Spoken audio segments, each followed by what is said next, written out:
নেককারের রূহ কিভাবে কবজ হয়। আমার দয়াল নবী বলেন, ও আমার সাহাবারা, যেদিন নেককারের রূহ কবজ হবে, গোটা আসমান জমিনের মধ্যে জুলুস শুরু হয়ে যায়, ফেরেশতাদের বহর দলে দলে আসতে থাকে। জান্নাত থেকে একজন ফেরেশতা আসে, আজরাইল আলাইহিস সালাম আসেন, সাথে আরো কয়েকজন জান্নাতি ফেরেশতা আসেন। আসার পরে ওই ব্যক্তির চোখের দৃষ্টি যতটুকু যায় ততটুকু পর্যন্ত গিয়ে বসে যায় ফেরেশতা। বসার পরে ওই ফেরেশতা ডাক দেয়, ইয়া আইয়াতুহান নাফসুল মুতমাইন্না উখরুজি ইলা রাহমাতিল্লাহ।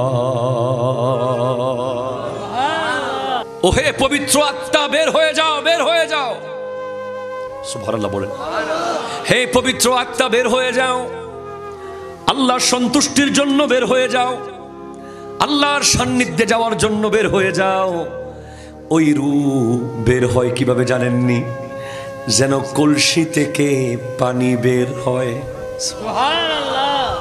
কলসির পানি বের হওয়া বেশি কষ্ট? এই যে ধরেন ধরেন কলসি, পানি কিভাবে বের হচ্ছে? আস্তে করে। এইভাবেই নেককারের রূহ বের হবে। ওই রূহ সাথে সাথে খপ করে জান্নাতি কাপড় দিয়ে ধরা হবে। গোটা দুনিয়া খুশবু খুশবু হয়ে যাবে। সমস্ত ফেরেশতারা বলবে, কে মারা গেল? এত খুশবু, এত খুশবু। পশু পাখি বৃক্ষলতা ইভেন কবরস্থান পর্যন্ত খুশি। প্রত্যেকটা কবরস্থান ফরিয়াদ করবে, আল্লাহ এই ব্যক্তি যেন আমার কাছে আসে। ওই কবরস্থান বলবে, আল্লাহ এই লাশ যেন এখানে দাফন হয়। ওই কবরস্থান বলবে, আল্লাহ এই লাশ যেন এখানে দাফন হয়। রূহ আসমানের দিকে নেওয়া হবে। ধপ ধপ ধপ ধপ ধপ ধপ আসমানের গেট খুলতে থাকবে একের পর এক। শেষ পর্যন্ত আল্লাহর আরশে গিয়ে রব্বুল আলামিনের কুদরতের কদমে ওই রূহ রাখা হবে।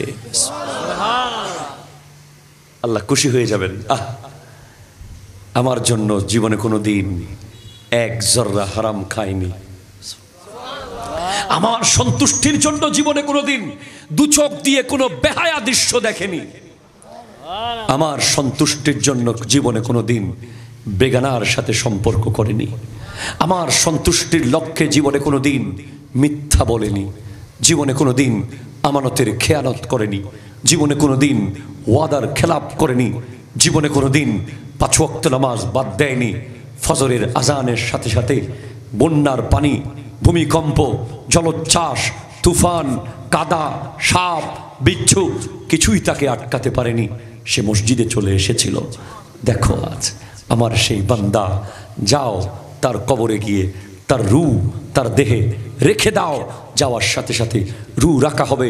গোটা কবরস্থানে আনন্দের বন্যা বয়ে যাবে, আনন্দের বন্যা বয়ে যাবে। আর ওই ব্যক্তি বলবে, আল্লাহ বহুদিন পর আজকে মন ভরে ঘুমাবো। আই ঘুম কাকে বলে? কি আরামের ঘুম! আল্লাহু আকবার।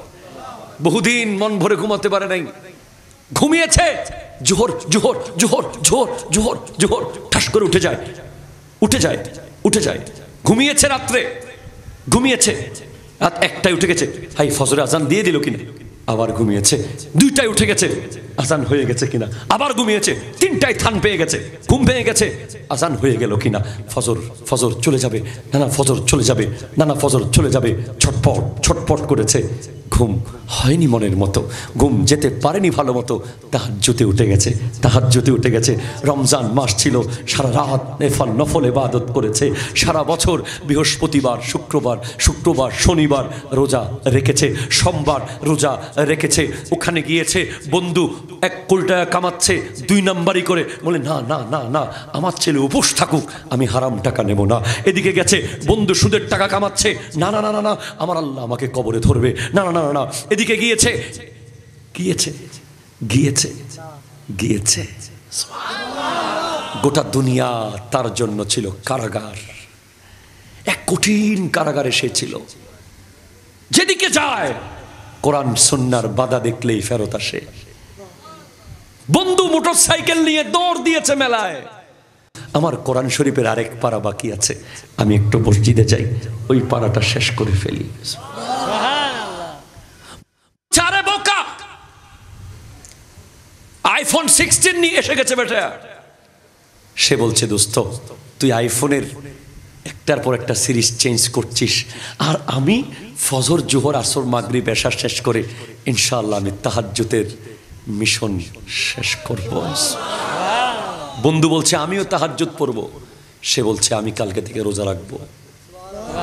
বন্ধু বলছে আমিও রোজা রাখবো। সে বলছে আমি দাড়ি রেখে দেব। বন্ধু বলছে আমিও দাড়ি রাখবো। সে বলছে আমি বাবরি রসুলে পাকের সুন্নাতের চুল রেখে দেব।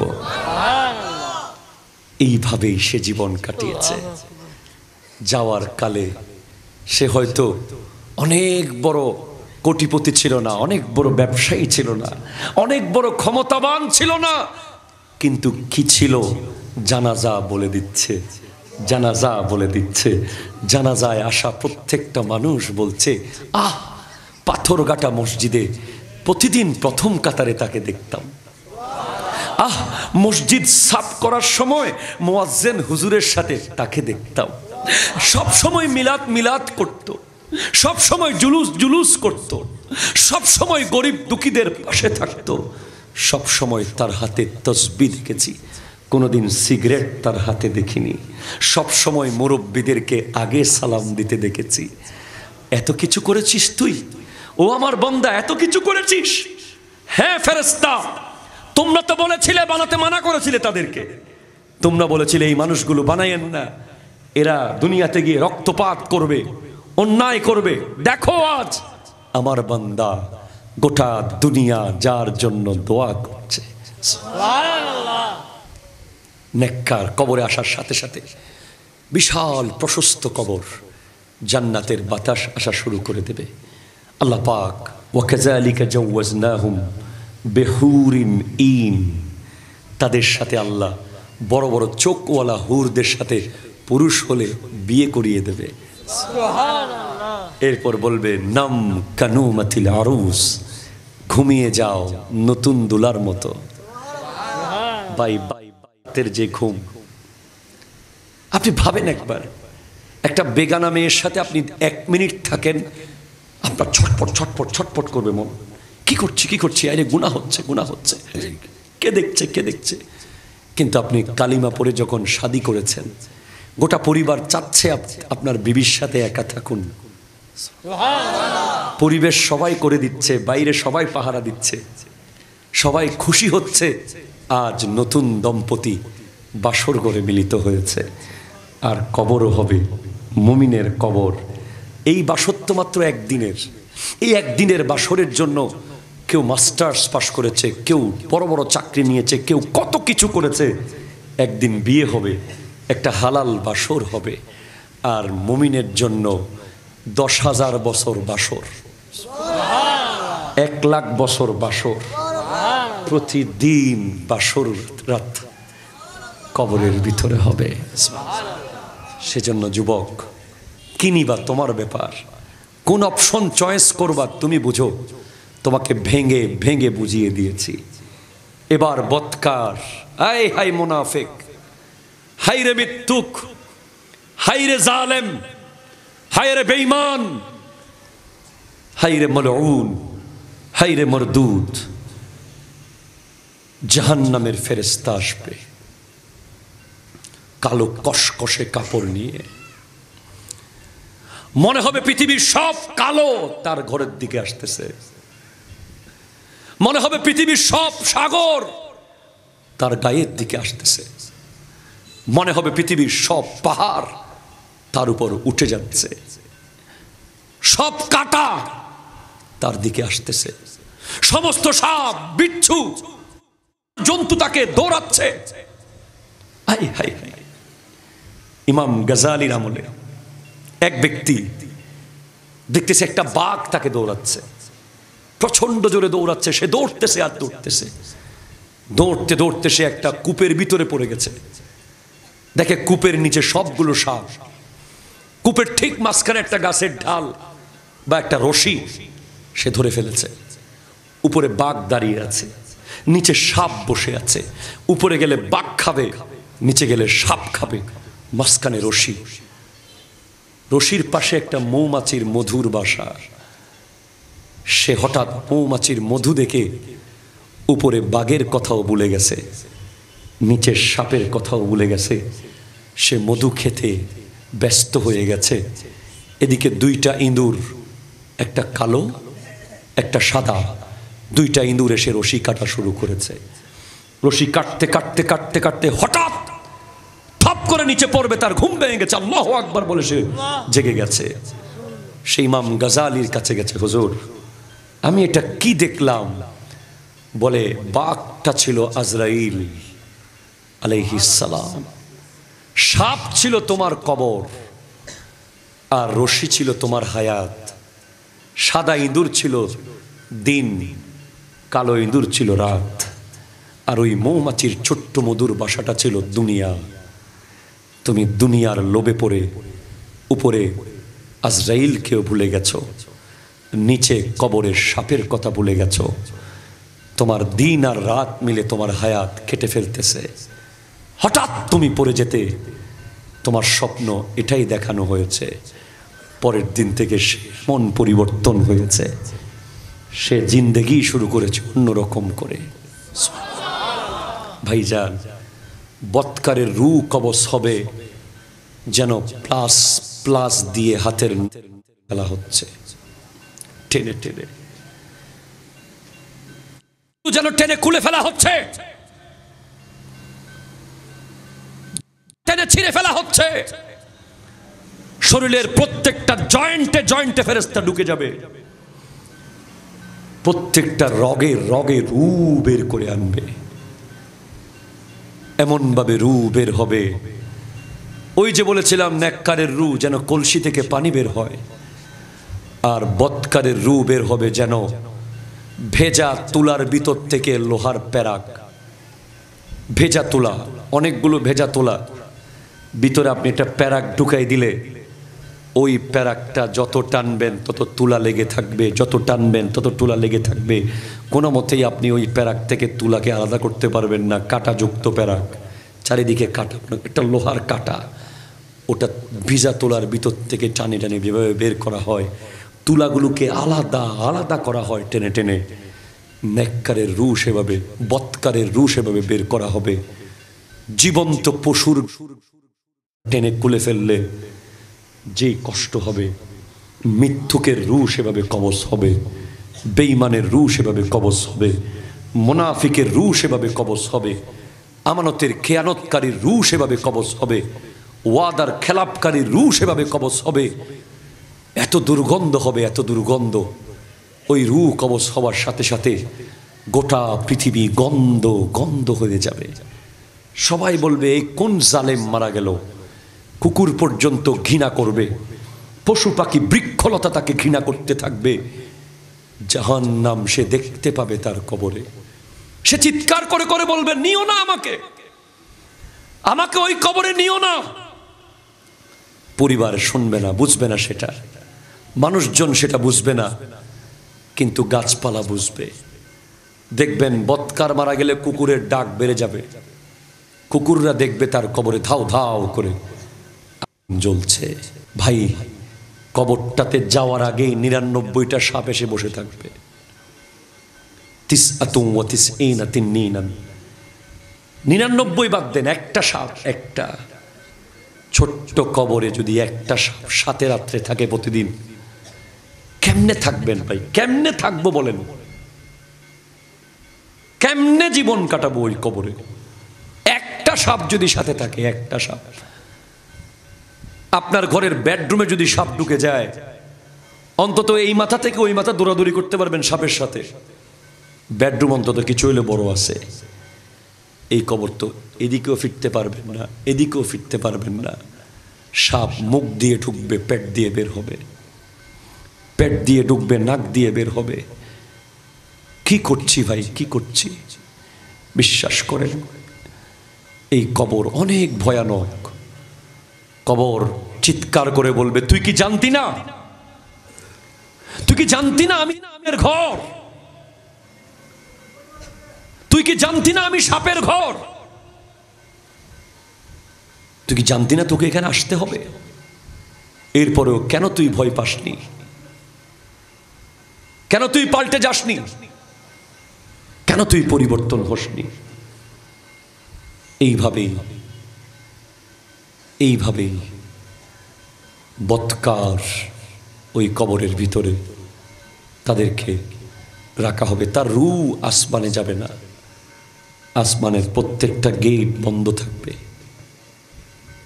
আল্লাহ পাক আমাদেরকে আমল করার তৌফিক দান করুক, আমাদেরকে শুধরে যাওয়ার তৌফিক দান করুক, আমাদেরকে কবরের পারে গিয়ে প্রতিদিন একবার হলেও আমাকে ওখানে থাকতে হবে। হুজুর আল্লামা সৈয়দ মোহাম্মদ তৈয়ব শাহ রহমতুল্লাহ আলাইহি বলেছেন, যখন তুমি প্রচন্ড অহংকারী হয়ে যাবে তখন তুমি দুইটা কাজ করিও, একটা কবরের পারে যাইও, একটা মেডিকেলের আইসিইউতে যাইও, যেখানে নিঃশ্বাস চলে যাচ্ছে, ডাক্তার বারবার সিনায় চাপ দিচ্ছে আর চেষ্টা করছে রুহটাকে বের করে আনার জন্য।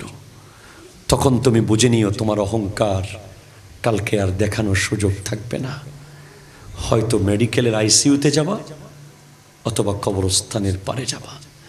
এই দুই জায়গায় যে ব্যক্তি নিয়মিত আসা যাওয়া করবে সে অহংকারী হতে পারে না, সে বেঈমানি করতে পারে না, সে মুনাফিকি করতে পারে না, সে বেগানা নারীর সাথে সম্পর্ক রাখতে পারে না, তার চোখ দিয়ে সে বেগানা দেখতে পারে না, বেহায়াপনায় লিপ্ত হতে পারে না। আল্লাহ তাআলা আমাদেরকে কবুল করুক।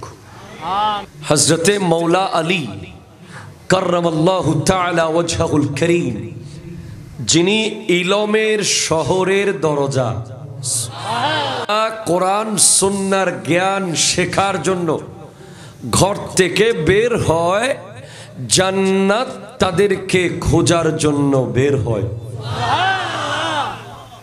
আরেকটা বলবো, আমার স্টেজে 2-4 ভাই আছে যাদেরকে ওয়াজ শোনাইতে পারলে আনকমন, তাহলে বুঝি যে ওয়াজ হইছে কিছু, এরা এত ওয়াজ শোনে। আরেকটা কথা আছে, আচ্ছা আমার মেয়ের বিয়ে হইলে আপনারা প্লাস্টিকের চেয়ারে বসতেন? কইতেন আমি কম নাকি, সোফা দেন, ঠিক কিনা বলেন না? আপনার ছেলের বিয়ে হইলে আমিও রাতের 12টা পর্যন্ত বাতের জন্য বসে থাকতাম না, চলে যেতাম। কিন্তু আপনারা বসে আছেন, চেয়ারগুলো মোছামুছি হয়েছে কিনা আল্লাহই ভালো জানে। অনেকে এসে বসে গেছেন, নিচে ধুলা থাকতে পারে, বালি থাকতে পারে। অনেক জায়গায় এরকম চেয়ার নাই, প্লাস্টিকের তেরপালে নবীর মাহফিলে হাজার হাজার মানুষ বসা, ঠিক কিনা বলেন? আপনারা দেখেছেন জামিয়ার মাঠে, আমি ভাই ওই গেইটে না গেলে কথা বাইর হইতো না, আমি কিতা করাম। আপনারা চেয়ারে বসে নামাজও দেখছেন, আবার জামিয়া আহমদিয়া সুন্নিয়া আলিয়ার মাঠে কাদার ভিতরে নামাজও দেখছেন, দেখেন নাই ভাই? দেখছিলেন? গত বছর বা তার আগের বছর জশ্নে জুলুসে ঈদে মিলাদুন নবী সাল্লাল্লাহু আলাইহি ওয়াসাল্লামের প্রোগ্রামে নামাজের টাইমে বৃষ্টি এসে গেছে, 10 নম্বর সিগন্যাল চলতেছিল। সমস্ত জামিয়ার আশেপাশে বিল্ডিং, ভবন, রেলবিট, বিল, যা যেখানে মোটামুটি মানুষ দাঁড়াইতে পারছে ওখানে নামাজে দাঁড়াই গেছে। তো নিচে কি প্লাস্টিক আছে, না জায়নামাজ আছে, না বেডশিট আছে, না ডেকোরেশনের পর্দা আছে, দেখে নাই। সিজদা কাদার ভিতরে, কাদা মাটির ভিতরে সিজদা মেরে দিছে আল্লাহকে।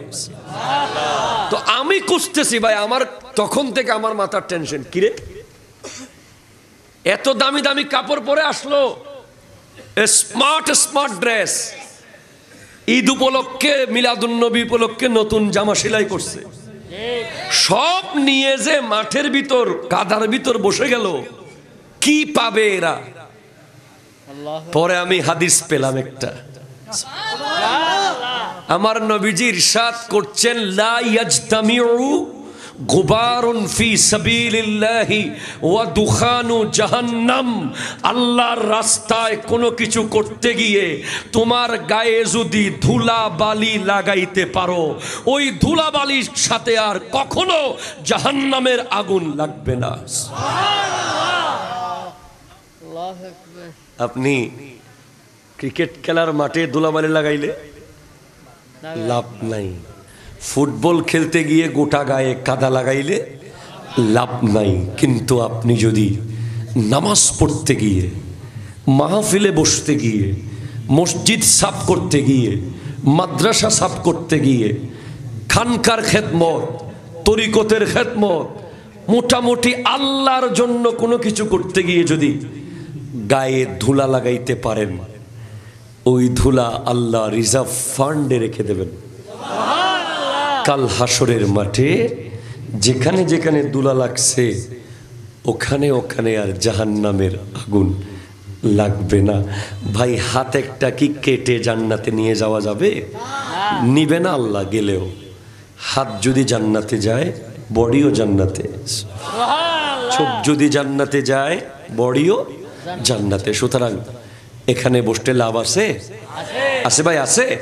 সাদাকাল্লাহু মাওলানাল আযীম ওয়া বাল্লাগনা রাসূলুহুন নবিয়ুল আমিনুল মাকিনুল কারীমুর রাউফুর রহিম ওয়া নাহনু আলা যালিকা লামিনাশ শাহিদিন ওয়াশ শাকিরিন ওয়াল হামদুলিল্লাহি রাব্বিল আলামিন। রব্বি সাল্লি ওয়া সাল্লিম ওয়া বারিক আলাইহি ইয়া আরাবি ইয়া কুরশি ইয়া হাশিমি ইয়া লাকবি ইয়া মক্কি ইয়া মদনী ইয়া মুত্তালাবি। একবার সমস্ত কণ্ঠগুলো একসাথে বলেন, ইয়া রাসূলুল্লাহ, ইয়া হাবিবাল্লাহ, ইয়া নবী আল্লাহ, ইয়া নূর আল্লাহ। সবাই মিলে মোহাব্বতে আমরা 2 লাইন নাতে রসুল পড়ব। আল্লাহ তাআলা যেন আমাদের নাতে রসুলের বদৌলতে মদিনার হাজিরি নসিব করেন। সবাই মিলে পড়েন, ইয়া রাসূলুল্লাহ ইয়া হাবিবাল্লাহ ইয়া রাসূলুল্লাহ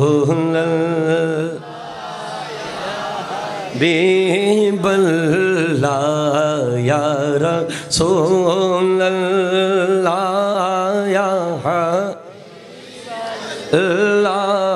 ইয়া রাসূলুল্লাহ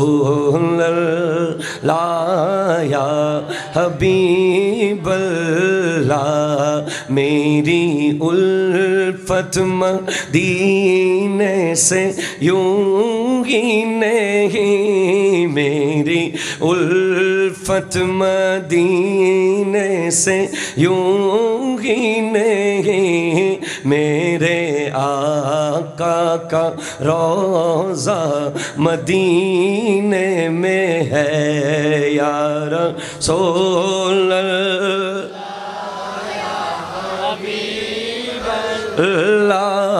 या रसूलल्लाह या हबीब। अर्शे आज़म से जिसकी बड़ी शान है,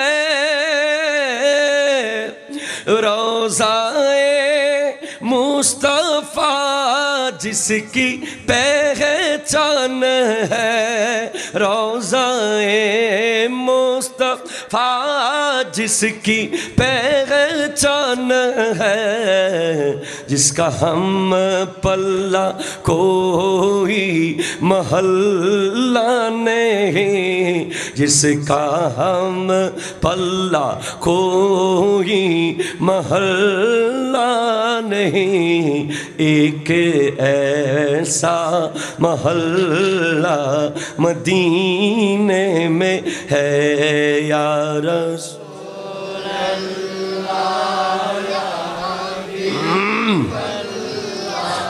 या रसूलल्लाह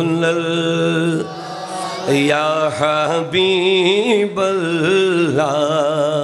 फिर मुझे मौत का कोई खतरा न हो,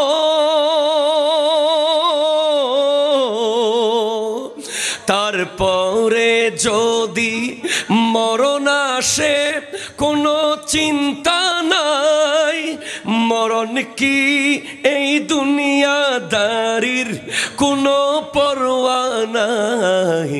আমার নবী যদি একবার এসে আমাকে বলে, দয়াল নবী যদি স্বপ্নে এসে আমাকে বলে, তোর জীবন মরণ ওই মদিনায় ইয়া রাসূলুল্লাহ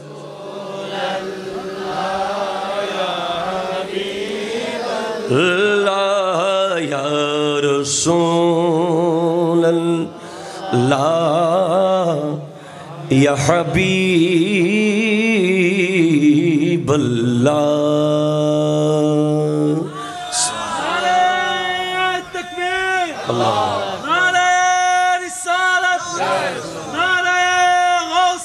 या गौसुल आज़म दस्तगीर जिनाबाद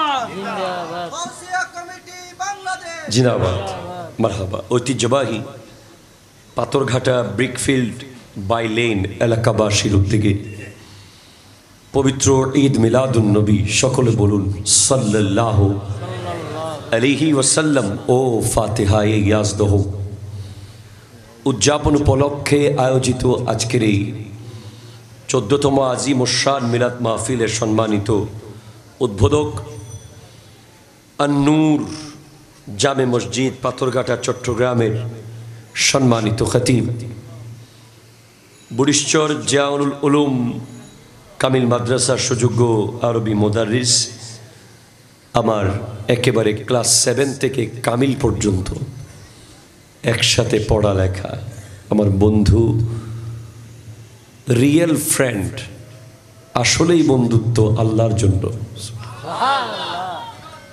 মৌলানা মুফতি মোহাম্মদ রাশিদুল ইসলাম আল কাদরি সাহেব কিবলা মদ্দাজিল্লুহুল আলী বলেন মারহাবা। সাথে সাথে আমার আগে কথা বলেছেন আলহাজ মৌলানা মুফতি সৈয়দ মোহাম্মদ সৈয়দুল বারি, দরবারে বারিয়া শরীফ, বাহির সিগন্যাল, চাঁদগাঁও, চট্টগ্রাম, আওয়াজ দিয়ে বলেন মারহাবা। সাথে সাথে স্টেজে উপস্থিত আছেন সুবহানিয়া আলিয়া কামিল মাদ্রাসার সুযোগ্য শিক্ষক জনাব মোহাম্মদ জাহেদুল ইসলাম স্যার। এই এলাকায় মুসলিম, বৌদ্ধ, খ্রিস্টান যারাই আছেন, আমি আসার সময় আমার গাড়ি যখন মোড়ে ঢুকতেছিল, আমাদের অসংখ্য ভাইয়েরা আমাকে দেখে এভাবে তাদের ধর্ম অনুযায়ী সালাম দিয়েছে। আমাকে অসংখ্য বিধর্মী ভাইয়েরা পছন্দ করে, যারা ইসলাম ধর্মের অনুসারী নয়। আমি অনুরোধ করব, যদি আশেপাশে আপনারা শোনেন আমার বক্তব্য, 10 মিনিট একটু কষ্ট করে শুনবেন। আশা করছি আপনি বুঝবেন ইসলামের সৌন্দর্য। একটু জোরে বলেন না ভাই সুবহানাল্লাহ। ফার্স্ট অফ অল, আমার দয়াল নবীকে আল্লাহ শুধু রাসূলুল্লাহ বললে হয়ে যেত, ঠিক কিনা বলেন তো? রাসূলুল্লাহ এটা আল্লাহর পরে অত্যন্ত দামি একটা পজিশন। কথা জোরে বলেন না, ঠিক কিনা? এটা কোনো ছোটখাটো পজিশন নয়। প্লিজ কনসেন্ট্রেট, শুনেন। ওয়াজ মনে করে শুনিয়েন না, ট্রেনিং সেশন মনে করেন, প্রশিক্ষণ কর্মশালা। আল্লাহ যদি আমার নবীজিকে শুধু রাসূলুল্লাহ বলতেন যথেষ্ট, এর পরেও আমার আল্লাহ আমার নবীজিকে আরো সামনে গিয়ে বলেছেন রাহমাতাল লিল আলামিন। সুবহানাল্লাহ। আপনি নবীজিকে স্টাডি করেন, আমি মুসলমান হিসেবে আমার নবীজির প্রশংসা করব, এটা স্বাভাবিক।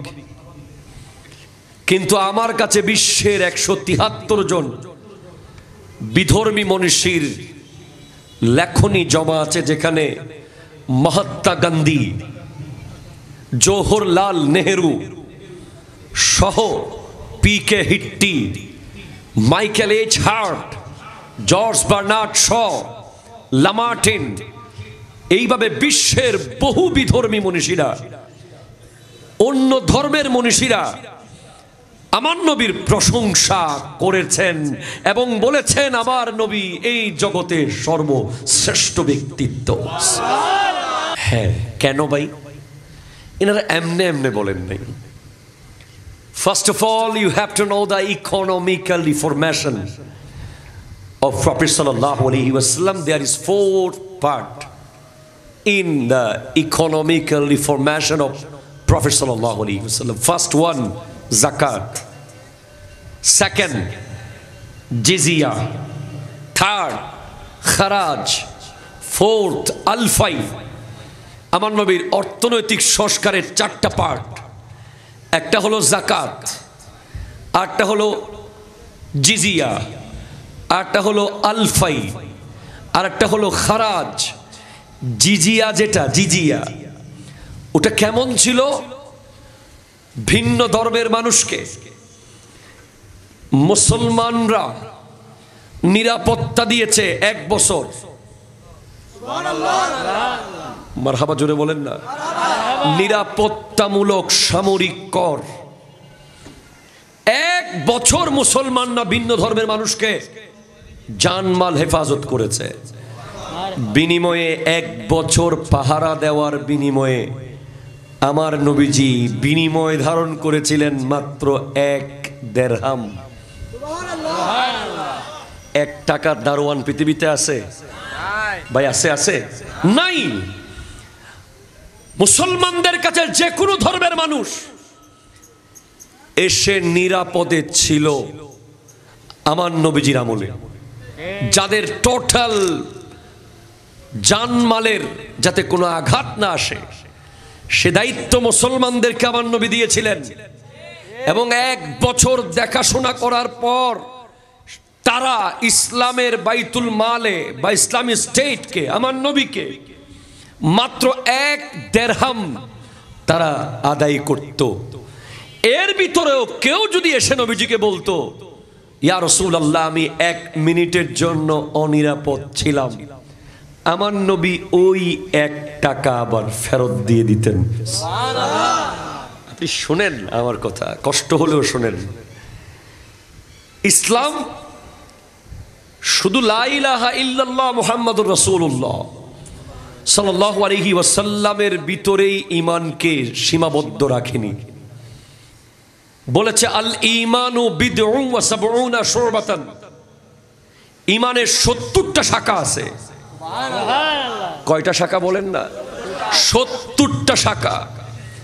তার মধ্যে আফজালুহা, সবচেয়ে উত্তম হলো, সবচেয়ে উপরের শাখা লা ইলাহা ইল্লাল্লাহ। সুবহানাল্লাহ। আরো জোরে বলেন না ভাই? সুবহানাল্লাহ। মুহাম্মাদুর রাসূলুল্লাহ।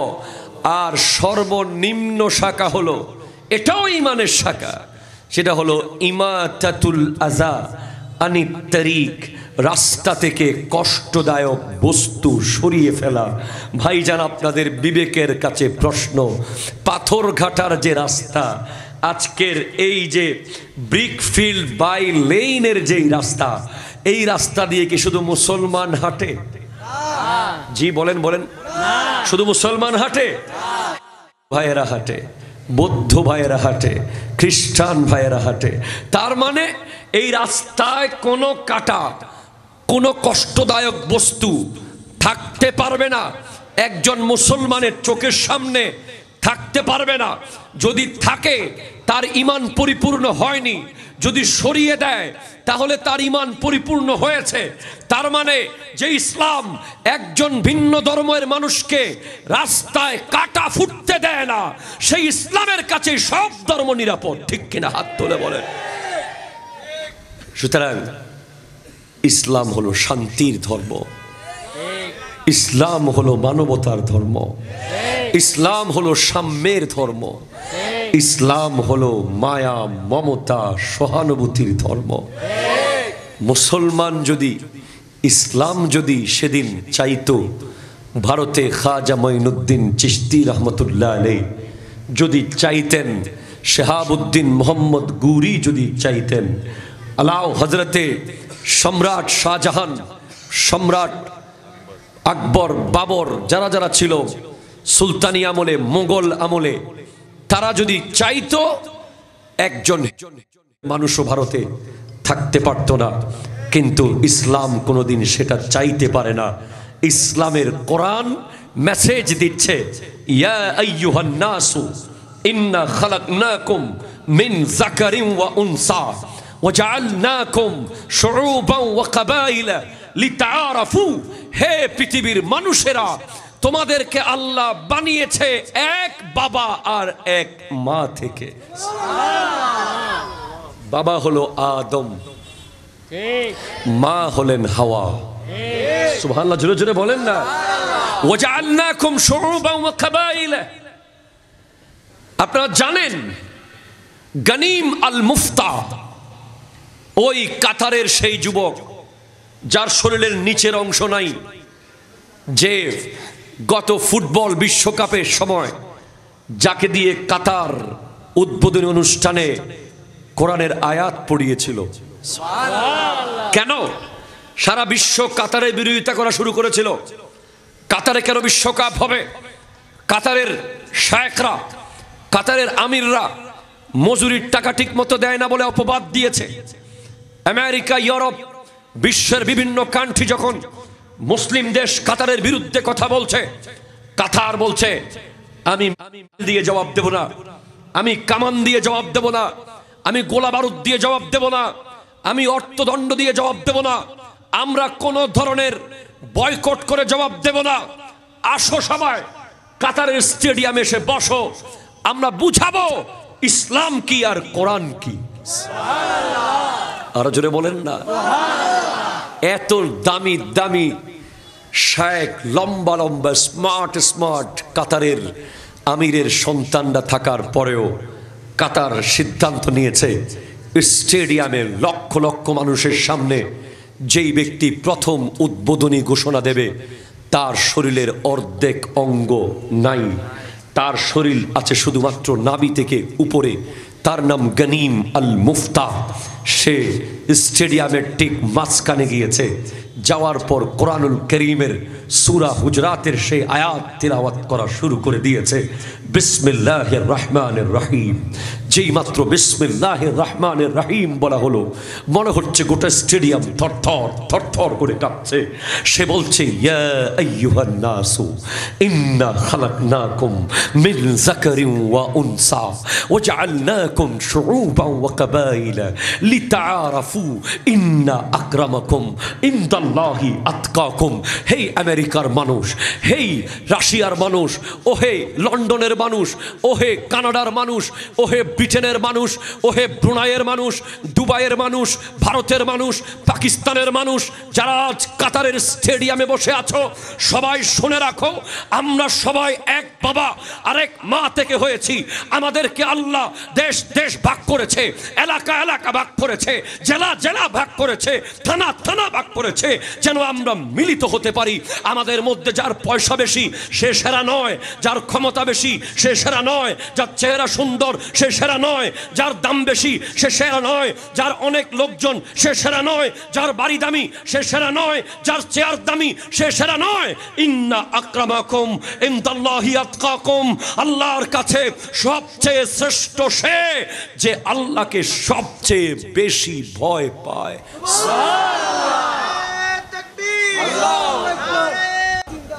সেজন্য গনিম আল মুফতা, যার পা নাই, ইসলাম বলছে অসুবিধা নাই, পা নাই, ইসলাম বলছে অসুবিধা, হাত না থাকুক, ইসলাম বলছে অসুবিধা, বাড়িতে উপরে চাল দিয়ে পানি পড়ুক, ইসলাম বলছে অসুবিধা,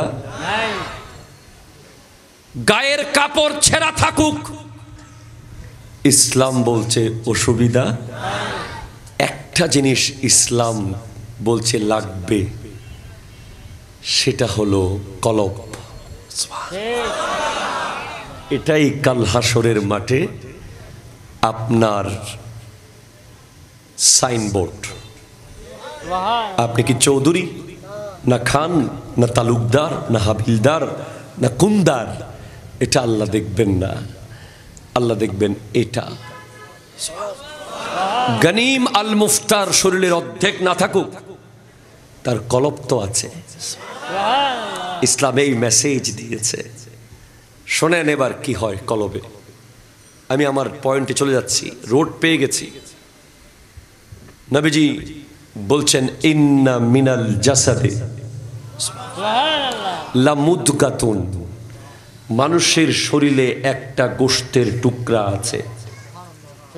ইজা সালুহাত সালুহাল জাসাদু কুল্লুহু, ওই গোশতের টুকরা পরিষ্কার থাকলে গোটা বডি পরিষ্কার। ওয়া ইজা ফাসাদাত ফাসাদাল জাসাদু কুল্লুহু, ওই গোশতের টুকরা পরিষ্কার হয়ে গেলে গোটা শরীর অপরিষ্কার। আলা হিয়া আল কালব, সাবধান, সেটা হলো তোমাদের কলব। আর জোরে বলেন। তো কলব হুইল পাউডার দিয়ে ধোয়া যাবে না। কলব বাংলা 37 সাবান দিয়ে ধোয়া আপনি বের করে ধুইতে পারবেন। কলব ধুইতে হবে তাকওয়ার পানি দিয়ে, খোদা ভীতির পানি দিয়ে। কলব ধুতে হবে মায়া মমতা ভালোবাসা ইমানের পানি দিয়ে।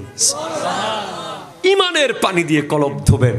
আর কলব ধুয়ে ফেলতে পারলে, মুত্তাকি হয়ে যেতে পারলে, আল্লাহ ডাক দিচ্ছেন ইয়াউমা নাহশুরুল মুত্তাকিনা ইলার রহমান, রিসিপশনের মাধ্যমে। ওয়া নাসুকুল মুজরিমিনা ইলা জাহান্নামা বিরদা, মুজরিম, জালেম, অত্যাচারী, মিথ্যুক, আমানতের খেয়ানতকারী, ওয়াদা খেলাপকারী মুজরিম জাহান্নামে যাবে। ঘাড় ধাক্কা দিয়ে দিয়ে পাঠানো হবে। লা ইয়ামলিকুনা শাফাআ, কেউ শাফাত করতে পারবে না। ইল্লা মানিত্তাখাযা ইনদার রহমানি আহদা, একমাত্র যাদের সাথে আল্লাহর ওয়াদা হয়েছে তারা কিয়ামতের মাঠে ধরে ধরে শাফাত করবে। আসেন ভাই, আমার নবী জান্নাতুল বাকি থেকে একটা জানাজা শেষ করলেন। সুবহানাল্লাহ। দরুদ শরীফ আল্লাহুম্মা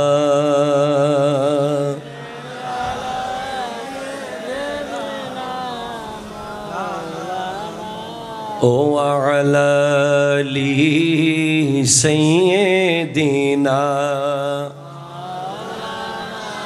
الله الله الله ها إله الله الله।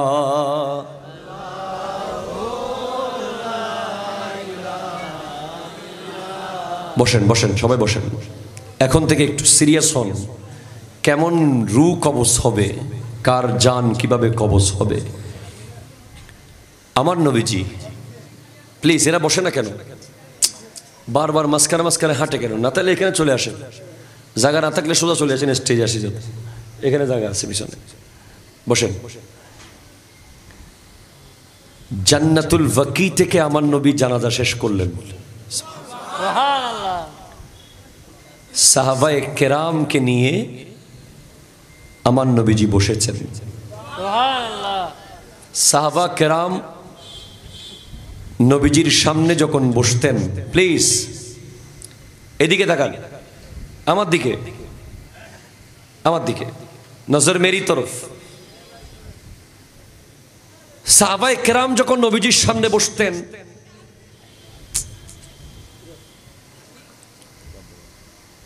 মনে হতো যেন কতগুলো পাথর পড়ে আছে। সুবহানাল্লাহ, সুবহানাল্লাহ জোরে বলেন না। কতগুলো বড় বড় পাথর পড়ে আছে। এরা কি মানুষ না পাথর, বোঝা মুশকিল হয়ে যেত। এবার আমার নবী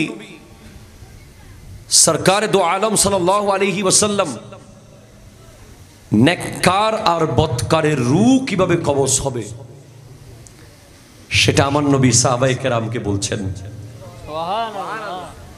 নবীজি প্রথমেই নেককারের রূহ, নেককার কে? যে মুমিন এবং মুত্তাকি, আল্লাযীনা আমানু ওয়া কানু ইয়াত্তাকুন। সুবহানাল্লাহ, জোরে বলেন না। যার কাছে দুইটা কোয়ালিটি থাকবে, একটা মুমিন হবে, একটা মুত্তাকি হবে। হাসিও না, একটু পরে বুঝবা হাসির মূল্য, মজা কি। এখনো কবর তো দেখো নাই, এখনো কবরের আওয়াজ তো শোনো নাই, এখনো কবর কি কি করতে পারে জানো না তো, তাই তোমাদের মুখে হাসি আসে। হাদিস পড়লে মাসের পর মাস কান্না করতা। নেককারের রূহ কিভাবে কবজ হয়? আমার দয়াল নবী বলেন, ও আমার সাহাবারা, যেদিন নেককারের রূহ কবজ হবে, গোটা আসমান জমিনের মধ্যে জুলুস শুরু হয়ে যায়, ফেরেশতাদের বহর দলে দলে আসতে থাকে। জান্নাত থেকে একজন ফেরেশতা আসে, আজরাইল আলাইহিস সালাম আসেন, সাথে আরো কয়েকজন জান্নাতি ফেরেশতা আসেন। আসার পরে ওই ব্যক্তির চোখের দৃষ্টি যতটুকু যায় ততটুকু পর্যন্ত গিয়ে বসে যায় ফেরেশতা। বসার পরে ওই ফেরেশতা ডাক দেয়, ইয়া আইয়াতুহান নাফসুল মুতমাইন্না উখরুজি ইলা রাহমাতিল্লাহ। ওহে পবিত্র আত্মা, বের হয়ে যাও, বের হয়ে যাও। সুবহানাল্লাহ বলেন। হে পবিত্র আত্মা, বের হয়ে যাও, আল্লাহর সন্তুষ্টির জন্য বের হয়ে যাও, আল্লাহর সান্নিধ্যে যাওয়ার জন্য বের হয়ে যাও। ওই রূহ বের হয় কিভাবে জানেননি? যেন কলসি থেকে পানি বের হয়। সুবহানাল্লাহ। কলসির পানি বের হওয়া বেশি কষ্ট? এই যে ধরেন ধরেন কলসি, পানি কিভাবে বের হচ্ছে? আস্তে করে। এইভাবেই নেককারের রূহ বের হবে। ওই রূহ সাথে সাথে খপ করে জান্নাতি কাপড় দিয়ে ধরা হবে। গোটা দুনিয়া খুশবু খুশবু হয়ে যাবে। সমস্ত ফেরেশতারা বলবে, কে মারা গেল? এত খুশবু, এত খুশবু। পশু পাখি বৃক্ষলতা ইভেন কবরস্থান পর্যন্ত খুশি। প্রত্যেকটা কবরস্থান ফরিয়াদ করবে, আল্লাহ এই ব্যক্তি যেন আমার কাছে আসে। ওই কবরস্থান বলবে, আল্লাহ এই লাশ যেন এখানে দাফন হয়। ওই কবরস্থান বলবে, আল্লাহ এই লাশ যেন এখানে দাফন হয়। রূহ আসমানের দিকে নেওয়া হবে। ধপ ধপ ধপ ধপ ধপ ধপ আসমানের গেট খুলতে থাকবে একের পর এক। শেষ পর্যন্ত আল্লাহর আরশে গিয়ে রব্বুল আলামিনের কুদরতের কদমে ওই রূহ রাখা হবে। আল্লাহ খুশি হয়ে যাবেন, আহ আমার জন্য জীবনে কোনো দিন এক জর্রা হারাম খায়নি, আমার সন্তুষ্টির জন্য জীবনে কোনোদিন দু চোখ দিয়ে কোনো বেহায়া দৃশ্য দেখেনি, আমার সন্তুষ্টির জন্য জীবনে কোনোদিন বেগানার সাথে সম্পর্ক করেনি, আমার সন্তুষ্টির লক্ষ্যে জীবনে কোনোদিন মিথ্যা বলেনি, জীবনে কোনোদিন আমানতের খেয়ানত করেনি, জীবনে কোনোদিন ওয়াদার খেলাপ করেনি, জীবনে কোনোদিন 5 ওয়াক্ত নামাজ বাদ দেয়নি। ফজরের আজানের সাথে সাথে বন্যার পানি, ভূমিকম্প, জলোচ্ছ্বাস, তুফান, কাদা, সাপ, বিচ্ছু কিছুই তাকে আটকাতে পারেনি। সে মসজিদে চলে এসেছিল। দেখো আজ আমার সেই বান্দা, যাও তার কবরে গিয়ে তার রূহ তার দেহে রেখে দাও। যাওয়ার সাথে সাথে রূহ রাখা হবে। গোটা কবরস্থানে আনন্দের বন্যা বয়ে যাবে, আনন্দের বন্যা বয়ে যাবে। আর ওই ব্যক্তি বলবে, আল্লাহ বহুদিন পর আজকে মন ভরে ঘুমাবো। আই ঘুম কাকে বলে? কি আরামের ঘুম! আল্লাহু আকবার। বহুদিন মন ভরে ঘুমাতে পারে নাই, ঘুমিয়েছে, জোহর জোহর জোহর জোহর জোহর জোহর ঠাস করে উঠে যায়, উঠে যায়, উঠে যায়। ঘুমিয়েছে রাত্রে, ঘুমিয়েছে, রাত 1টায় উঠে গেছে, হাই ফজরে আজান দিয়ে দিল কিনা, আবার ঘুমিয়েছে। 2টায় উঠে গেছে, আজান হয়ে গেছে কিনা, আবার ঘুমিয়েছে। 3টায় থান পেয়ে গেছে, ঘুম পেয়ে গেছে, আজান হয়ে গেল কিনা, ফজর ফজর চলে যাবে, না ফজর চলে যাবে, না ফজর চলে যাবে। ছটপট ছটপট করেছে, ঘুম হয়নি মনের মতো, ঘুম যেতে পারেনি ভালো মতো। তাহাজ্জুদে উঠে গেছে, তাহাজ্জুদে উঠে গেছে। রমজান মাস ছিল, সারা রাত নফল ইবাদত করেছে। সারা বছর বৃহস্পতিবার, শুক্রবার, শুক্রবার শনিবার রোজা রেখেছে, সোমবার রোজা রেখেছে। ওখানে গিয়েছে, বন্ধু 1 কোটি টাকা কামাচ্ছে 2 নাম্বারই করে, বলে না না না না, আমার ছেলে উপোস থাকুক, আমি হারাম টাকা নেব না। এদিকে গেছে, বন্ধু সুদের টাকা কামাচ্ছে, না না না না না, আমার আল্লাহ আমাকে কবরে ধরবে, না না না না। এদিকে গিয়েছে গিয়েছে গিয়েছে গিয়েছে, গোটা দুনিয়া তার জন্য ছিল কারাগার, এক কঠিন কারাগারে সে ছিল। যেদিকে যায় কোরআন সুন্নাহর বাধা দেখলেই ফেরত আসে। বন্ধু মোটরসাইকেল নিয়ে দৌড় দিয়েছে মেলায়, আমার কোরআন শরীফের আরেক পারা বাকি আছে, আমি একটু মসজিদে যাই, ওই পারাটা শেষ করে ফেলি।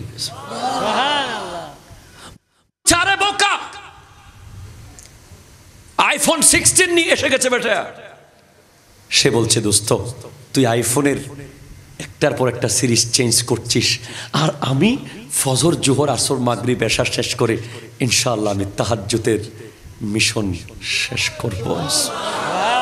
বন্ধু বলছে আমিও তাহাজ্জুদ পড়ব, সে বলছে আমি কালকে থেকে রোজা রাখবো। বন্ধু বলছে আমিও রোজা রাখবো, সে বলছে আমি দাড়ি রেখে দেব। বন্ধু বলছে আমিও দাড়ি রাখবো, সে বলছে আমি বাবরি রসুলে পাকের সুন্নাতের চুল রেখে দেব। এইভাবেই সে জীবন কাটিয়েছে। যাওয়ার কালে সে হয়তো অনেক বড় কোটিপতি ছিল না, অনেক বড় ব্যবসায়ী ছিল না, অনেক বড় ক্ষমতাবান ছিল না, কিন্তু কি ছিল? জানাজা বলে দিচ্ছে, জানাজা বলে দিচ্ছে। জানাজায় আসা প্রত্যেকটা মানুষ বলছে, আহ পাথরঘাটা মসজিদে প্রতিদিন প্রথম কাতারে তাকে দেখতাম, আহ মসজিদ সাফ করার সময় মুয়াজ্জিন হুজুরের সাথে তাকে দেখতাম, সব সময় মিলাদ মিলাদ করত, সব সময় জুলুস জুলুস করত, সব সময় গরিব দুঃখীদের পাশে থাকতো, সব সময় তার হাতে তসবিহ দেখেছি, কোনোদিন সিগারেট তার হাতে দেখিনি, সব সময় মুরব্বীদেরকে আগে সালাম দিতে দেখেছি। এত কিছু করেছিস তুই, ও আমার বান্দা, এত কিছু করেছিস। হ্যাঁ ফেরেশতা, তোমরা তো বলেছিলে, বানাতে মানা করেছিলে তাদেরকে, তোমরা বলেছিলে এই মানুষগুলো বানায়েন না, এরা দুনিয়াতে গিয়ে রক্তপাত করবে, অন্যায় করবে। দেখো আজ আমার বান্দা গোটা দুনিয়া যার জন্য দোয়া করছে।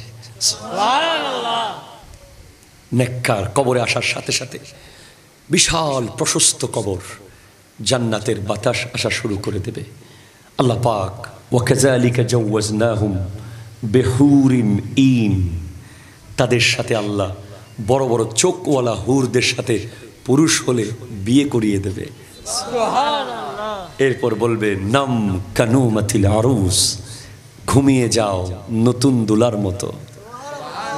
বাই বাই বাইতের যে ঘুম, আপনি ভাবেন একবার, একটা বেগানা মেয়ের সাথে আপনি 1 মিনিট থাকেন, আপনার ছটপট ছটপট ছটপট করবে মন, কি করছি কি করছি, আরে গুনাহ হচ্ছে গুনাহ হচ্ছে, কে দেখছে কে দেখছে। কিন্তু আপনি কালিমা পড়ে যখন শাদী করেছেন, গোটা পরিবার চাচ্ছে আপনার বিবির সাথে একা থাকুন,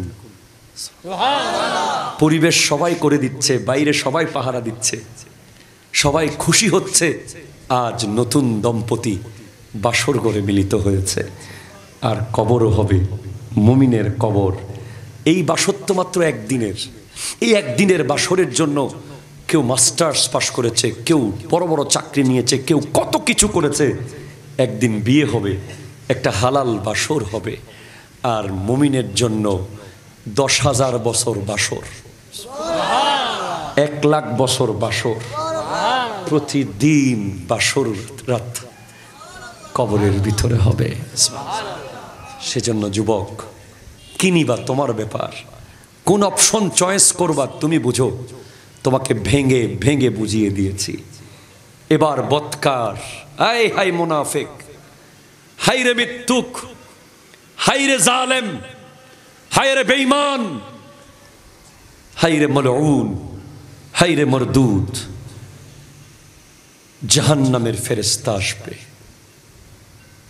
কালো কসকসে কাপড় নিয়ে, মনে হবে পৃথিবীর সব কালো তার ঘরের দিকে আসতেছে, মনে হবে পৃথিবীর সব সাগর তার গায়ের দিকে আসতেছে, মনে হবে পৃথিবীর সব পাহাড় তার উপর উঠে যাচ্ছে, সব কাঁটা তার দিকে আসতেছে, সমস্ত সাপ বিচ্ছু জন্তু তাকে দৌড়াচ্ছে। High high high. ইমাম গাজালির আমলে এক ব্যক্তি দেখতেছে একটা বাঘ তাকে দৌড়াচ্ছে, প্রচন্ড জোরে দৌড়াচ্ছে, সে দৌড়তেছে আর দৌড়তেছে, দৌড়তে দৌড়তে সে একটা কূপের ভিতরে পড়ে গেছে। দেখে কূপের নিচে সবগুলো সাপ, কূপের ঠিক মাঝখানে একটা গাছের ঢাল বা একটা রশি সে ধরে ফেলেছে, উপরে বাঘ দাঁড়িয়ে আছে, নিচে সাপ বসে আছে, উপরে গেলে বাঘ খাবে, নিচে গেলে সাপ খাবে, মাঝখানে রশি, রশির পাশে একটা মৌমাছির মধুর বাসা। সে হঠাৎ মৌমাছির মধু দেখে উপরে বাঘের কথাও ভুলে গেছে, নিচের সাপের কথাও ভুলে গেছে, সে মধু খেতে ব্যস্ত হয়ে গেছে। এদিকে দুইটা ইঁদুর, একটা কালো একটা সাদা, দুইটা ইঁদুর এসে রশি কাটা শুরু করেছে। রশি কাটতে কাটতে কাটতে কাটতে হঠাৎ থপ করে নিচে পড়বে, তার ঘুম ভেঙে গেছে, আল্লাহু আকবার বলে সে জেগে গেছে। সেই ইমাম গাজালির কাছে গেছে, হুজুর আমি এটা কি দেখলাম? বলে বাঘটা ছিল আজরাইল আলাইহিস সালাম, সাপ ছিল তোমার কবর, আর রশি ছিল তোমার হায়াত। সাদা ইঁদুর ছিল দিন, কালো ইঁদুর ছিল রাত, আর ওই মৌমাছির ছোট্ট মধুর বাসাটা ছিল দুনিয়া। তুমি দুনিয়ার লোভে পড়ে উপরে আজরাইলকেও ভুলে গেছো, নিচে কবরের সাপের কথা ভুলে গেছো। তোমার দিন আর রাত মিলে তোমার হায়াত কেটে ফেলতেছে। হঠাৎ তুমি পড়ে যেতে তোমার স্বপ্ন এটাই দেখানো হয়েছে। পরের দিন থেকে মন পরিবর্তন হয়েছে, সে জিন্দেগি শুরু করেছে অন্যরকম করে। ভাইজান, বৎকারের রূহ কবজ হবে যেন প্লাস প্লাস দিয়ে হাতের ফেলা হচ্ছে, টেনে টেনে যেন টেনে খুলে ফেলা হচ্ছে, টেনে ছিঁড়ে ফেলা হচ্ছে। শরীরের প্রত্যেকটা জয়েন্টে জয়েন্টে ফেরেশতা ঢুকে যাবে, প্রত্যেকটা রগে রগে রূহ বের করে আনবে।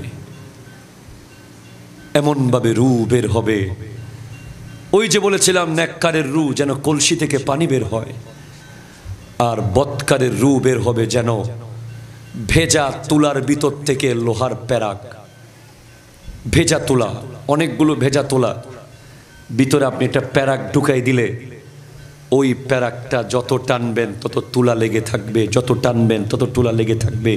কোনো মতেই আপনি ওই প্যারাক থেকে তুলাকে আলাদা করতে পারবেন না। কাঁটাযুক্ত প্যারাক, চারিদিকে কাঁটা, একটা লোহার কাঁটা, ওটা ভিজা তুলার ভিতর থেকে টানে টানে যেভাবে বের করা হয়, তুলাগুলোকে আলাদা আলাদা করা হয় টেনে টেনে।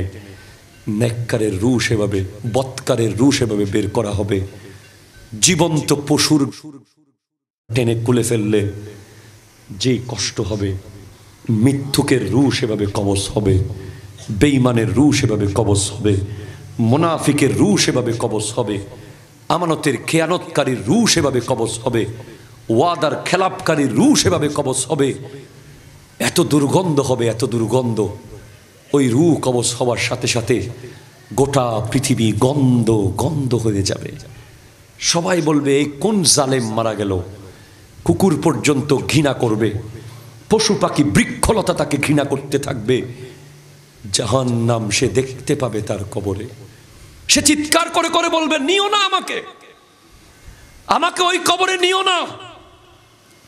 পরিবার শুনবে না, বুঝবে না, সেটা মানুষজন সেটা বুঝবে না, কিন্তু গাছপালা বুঝবে। দেখবেন বৎকার মারা গেলে কুকুরের ডাক বেড়ে যাবে, কুকুররা দেখবে তার কবরে ধাও ধাও করে জ্বলছে। ভাই, কবরটাতে যাওয়ার আগে 99টা সাপ এসে বসে থাকবে।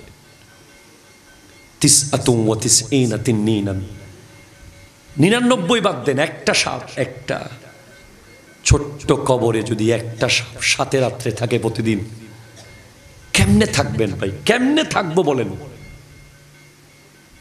কেমনে জীবন কাটাবো ওই কবরে? একটা সাপ যদি সাথে থাকে, একটা সাপ। আপনার ঘরের বেডরুমে যদি সাপ ঢুকে যায়, অন্তত এই মাথা থেকে ওই মাথা দৌড়াদৌড়ি করতে পারবেন সাপের সাথে। বেডরুম অন্তত কিছু হইলে বড় আছে। এই কবর তো এদিকেও ফিরতে পারবেন না, এদিকেও ফিরতে পারবেন না। সাপ মুখ দিয়ে ঢুকবে, পেট দিয়ে বের হবে, পেট দিয়ে ঢুকবে, নাক দিয়ে বের হবে। কি করছি ভাই, কি করছি? বিশ্বাস করেন, এই কবর অনেক ভয়ানক। কবর চিৎকার করে বলবে, তুই কি জানতি না? তুই কি জানতি না আমি নামের ঘর? তুই কি জানতি না আমি সাপের ঘর? তুই কি জানতি না তোকে এখানে আসতে হবে? এরপরেও কেন তুই ভয় পাসনি? কেন তুই পাল্টে যাসনি? কেন তুই পরিবর্তন হসনি? এইভাবেই বৎকার ওই কবরের ভিতরে তাদেরকে রাখা হবে। তার রূহ আসমানে যাবে না, আসমানের প্রত্যেকটা গেট বন্ধ থাকবে।